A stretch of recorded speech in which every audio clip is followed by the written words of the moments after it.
रोशनी शर्मा और आज मैं आप लोगों को देश की नीतियों के बारे में कुछ बताना चाहती हूँ। एक आदमी लाखों का सूट बूट पहनकर कहता है कि मैं गरीब हूँ और हम उसे गरीब मान भी लेते हैं।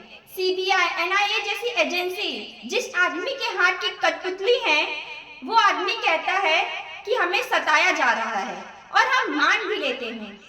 जो संसद के पूर्ण बहुमत में है और 20 से ज्यादा राज्यों में उसकी सरकार है, वो इंसान कहता है कि मुझे काम नहीं करने दिया जा रहा है और हम मान भी लेते हैं। जिसके शासन में सबसे ज्यादा सैनिक शहीद हुए, वो इंसान कहता है कि दुश्मन हमसे कांप रहा है और हम मान लेते हैं। जिसके समय में सबसे ज्यादा किसानों ने आत्महत्या की है, वो इंसान कहता है कि हमने किसानों की आय दुगनी कर दी है और हम मान भी लेते हैं। जिसके शासन में नौजवान को पकौड़े तलने के लिए कहा जाता है और वो इंसान कहता है कि हमने नौजवानों को रोजगार दे दिया है और हमें उससे रोजगार मान भी लेते हैं।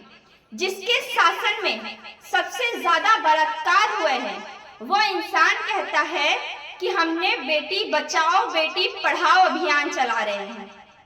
भ्रष्टाचार में रह चुके जेल में लोगों को जो टिकट देता है, वो इंसान कहता है कि हमने भ्रष्टाचार के खिलाफ लड़ाई लड़ी है।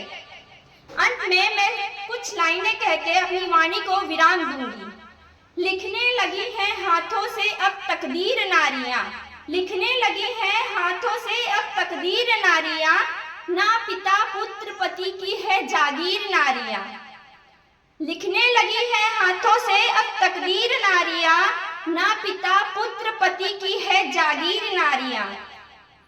हक ना मिला तो आंखों से बहेगा अब लहू, हक ना मिला तो आंखों से बहेगा अब लहू, चमकी है बनके जंग में शमशीर नारियां।